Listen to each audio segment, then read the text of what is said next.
தமிழ் மக்கள் அனைவருக்கும் வணக்கம். அமெரிக்க கொரில்லா கிளாஸ் தயாரிப்பாளரான கார்னிங் இங்க் நிறுவனம் தமிழ்நாட்டில் அவர்களின் உற்பத்தி ஆலையை அமைக்க போகிறாங்க.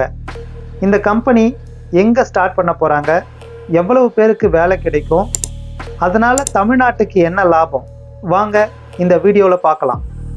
Welcome to Vijay info.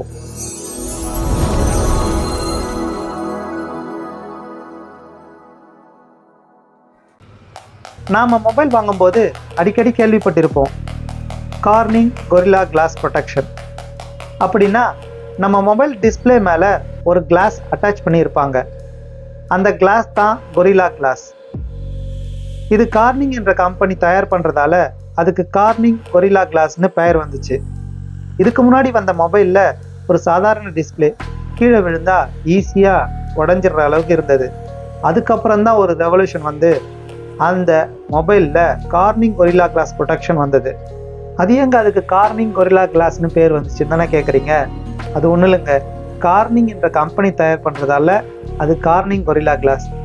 நம்ம கொரில்லா குரங்கு போல் அது ரொம்ப ஸ்ட்ராங்காகவும் டஃப்பாகவும் இருக்கிறதால அது ஒரு பிராண்ட் ட்ரேட்மார்க்காக கொரில்லான்னு பேர் வச்சு கொரில்லா கிளாஸ்ன்னு அழைக்கிறாங்க. இந்த கார்னிங் கொரில்லா கிளாஸ் கம்பெனி வந்து பார்த்திங்கன்னா அமெரிக்காவில் இயங்கிட்டு இருக்க ஒரு ஃபேமஸான ஒரு மேனுஃபேக்சரிங் கம்பெனி. இந்த கொரில்லா கிளாஸில் பல ஜென்ரேஷன் வந்துருச்சு. இப்போ லேட்டஸ்ட்டாக பார்த்தீங்கன்னா கொரில்லா கிளாஸ் 8 வரைக்கும் வந்திருக்கு. முதல்ல நீங்கள் இந்த கொரில்லா கிளாஸ் எப்படி தயார் பண்ணுறாங்கன்றத பாருங்கள்.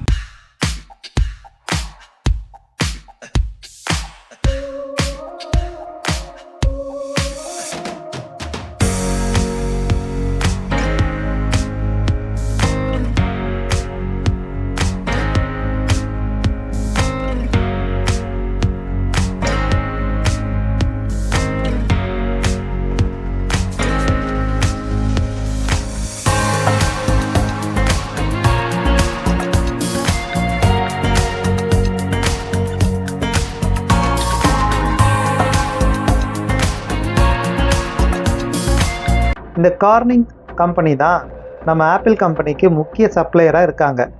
இந்த கார்னிங் கம்பெனி அமெரிக்காவினுடைய ஒரு மல்டிநேஷ்னல் டெக்னாலஜி கம்பெனி.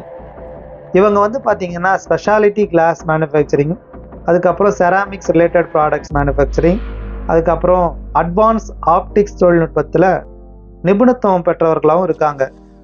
இந்த நிறுவனம் பார்த்திங்கன்னா 1989ஆம் ஆண்டு வரைக்கும் கார்னிங் கிளாஸ் ஒர்க்ஸ் அப்படின்னு தான் பெயர் இருந்தது.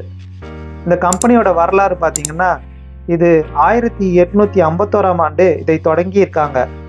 நம்ம காரில் ஃப்ரண்ட் கிளாஸ் உடஞ்சிதுன்னா அது பீஸ் ஆகாமல் சிறு சிறு துண்டாக உடஞ்சி பார்த்துருப்பீங்க.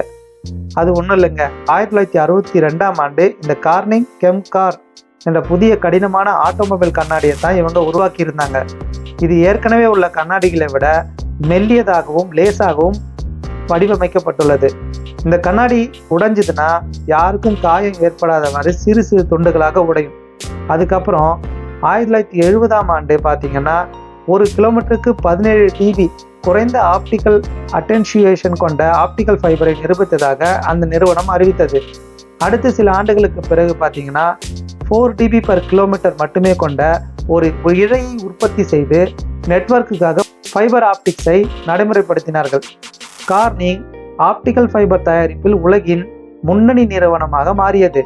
இந்த கார்னிங் கம்பெனிக்கு திருப்பு முனையாக பார்க்கப்படுவது என்னன்னா, ஐஃபோன் நிறுவனம் அவர்களுடைய டிஸ்பிளே கிளாஸ் உருவாக்க இவங்களை அப்ரோச் பண்ணது தான்.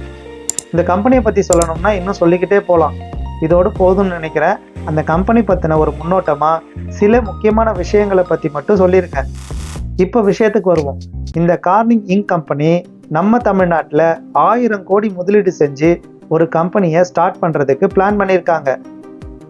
இதுக்கு முன்னாடி பார்த்தீங்கன்னா தெலுங்கானாவில் தான் இந்த கம்பெனி முதலீடு செய்ய இருக்கிறதா அந்த தெலுங்கானா அரசு சொல்லியிருந்தாங்க. ஆனால் இப்போ பார்த்தீங்கன்னா தமிழ்நாட்டுக்கு தான் வரப்போகுதுன்னு அதிகாரப்பூர்வ வட்டாரங்கள் தெரிவிக்கிறாங்க. நம்ம தமிழ்நாட்டில் எலக்ட்ரானிக்ஸ் பொருட்கள் தயாரிக்கிற அளவுக்கு சுற்றுச்சூழல் சாதகமாக இருக்கிறதுனாலையும், அதே போல் ஆப்பிள் ப்ராடக்ட்ஸ் தயார் பண்ணுற கம்பெனிகளான ஃபாக்ஸ்கான் மற்றும் பெகட்ரான் தமிழ்நாட்டில் இருக்கிறதாலையும் இந்த கார்னிங் கம்பெனி சென்னைக்கு அருகே ஸ்ரீபெரும்புதூரில் பிள்ளைப்பாக்கம் என்ற கிராமத்தில் ஒரு 25 ஏக்கரில் கட்ட போகிறாங்க. இதில் Pegatron electronics India private limited பார்த்தீங்கன்னா செங்கல்பட்டுக்கு பக்கத்தில் இருக்கிற மகேந்திரா சிட்டிலையும், ஃபாக்ஸ்கான் இந்தியா பிரைவேட் லிமிடெட் பார்த்தீங்கன்னா நம்ம ஸ்ரீபெரும்புதூர் பக்கத்துலையும் அமைஞ்சிருக்கு. இதுவும் ஒரு முக்கிய காரணம். இந்த கார்னிங் கம்பெனி ஒரு 300 பேருக்கு முதல் கட்டமாக வேலைவாய்ப்பு ஏற்படுத்தி தரும்னு சொல்கிறாங்க.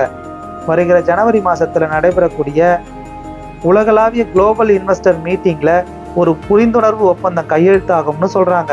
நம்ம தமிழ்நாடு பார்த்தீங்கன்னா ஒரு சர்வதேச தரத்தில் சிறந்த எலக்ட்ரானிக் சுற்றுச்சூழல் அமைப்பை விடாமுயற்சியுடன் வடிவமைத்து வருகிறது என்பதே உண்மை.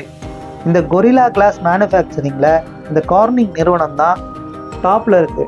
இந்த கார்னிங் நிறுவனம் இந்திய கூட்டாளியான ஆப்டிமஸ் இன்ஃப்ராகாம் அதோட இணைஞ்சு செயல்படும்னு சொல்லியிருக்காங்க. இதனோட ப்ராசஸ் எல்லாம் முடிஞ்சு இதை கட்டி முடிக்க 1 வருஷம் ஆகும்னு சொல்லியிருக்காங்க.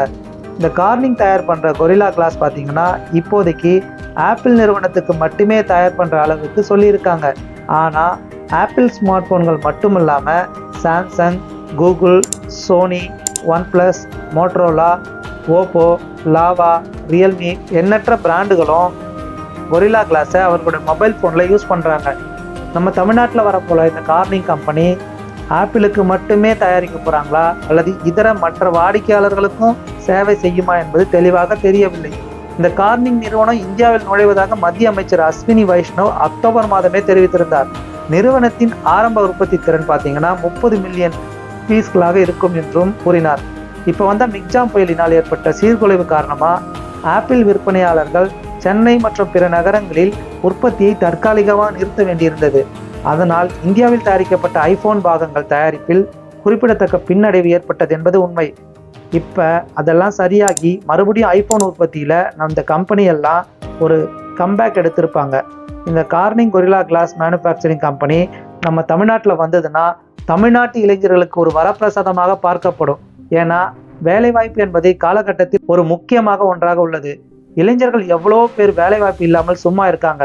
இந்த மாதிரி நிறைய கம்பெனிஸ் தமிழ்நாட்டில் வரணும்னு வந்து நம்ம இளைஞர்களுக்கு வேலைவாய்ப்பு தரணும்.